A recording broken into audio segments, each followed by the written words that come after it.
I think a lot of Americans, and certainly a lot of the members of Win Without War, would really like to be able to also end the occupation and support the popular will of the Iraqi people and the legislative branch. What can we do, both as organizations and regular citizens, to help facilitate that, and what can we do here in the U.S. to make that happen? I think that the most important thing to happen from the U.S. side is to realize that Iraq will never be a stable and prosperous country without a complete U.S. withdrawal.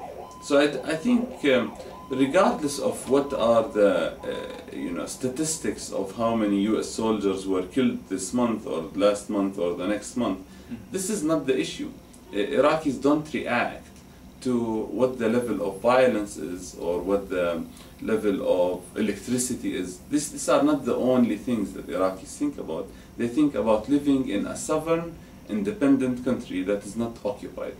Now, unfortunately, sometimes I feel like the U.S. public reaction to the war and the occupation of Iraq depends on the cost of this war. The month that that the U.S. loses 10 soldiers in the month, people don't talk that much about it.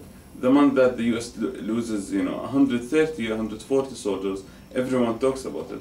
So this cost-driven or cost-oriented reaction is very destructive because of a number of reasons. One of them is that it gives the wrong message to Iraqis and other people in the international community, that if you wanted us to hear your voice, you have to kill our soldiers. This is a wrong message to be given to the world, Yeah. Our message should be, we will fight against the unjust occupation that our government is doing in your country, regardless of the cost that we are paying. And that message will let people actually even choose more non-violent means to resisting the occupation. So I think this is an important thing that we should remember. The other point that I always try to mention is that there is a very fine line between solidarity and intervention. How can we help Iraqis help themselves? How can we help Iraqis get their country back without interfering in their domestic issues? Yeah. The last thing that Iraqis need is yet another organization that wants to go tell them how to do their business or how to liberate their country or what's good for them. They know what's good for them. Yeah. And the best way to help them is not to reach there and start telling them what to do or like give them directly money or give them directly orders or whatever.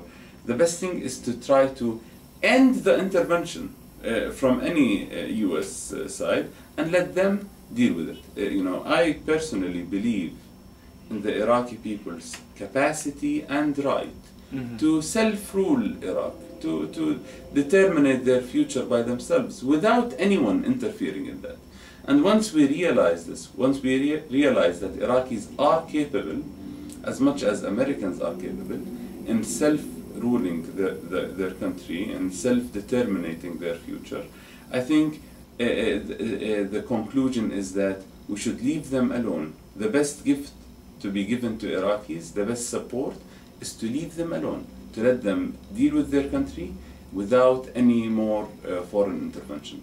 So I think whether it's the Win Without War constituency or any other, U.S. taxpayers and residents and citizens who are concerned about this war, I think the most important thing to realize that the first step towards fixing the situation in Iraq, it's not building bridges or fixing electricity. The first step is a complete U.S. withdrawal that leaves no bases and no troops and no private contractors. And without understanding that this is the most important and the most important goal regarding priority, timing, from any perspective, without continuing to understand that, I think it would be very dangerous to move on to other ways to dealing with the occupation or legitimize it or think about how can we fix things while the occupation is going. Well, thank you so much. I know that our members out there in the field definitely appreciate you taking the time to speak to them and fill them in on what's going on there. So thank you once again, and we will see you next time for the Anti-War Room. Thanks a lot. Thanks for your work.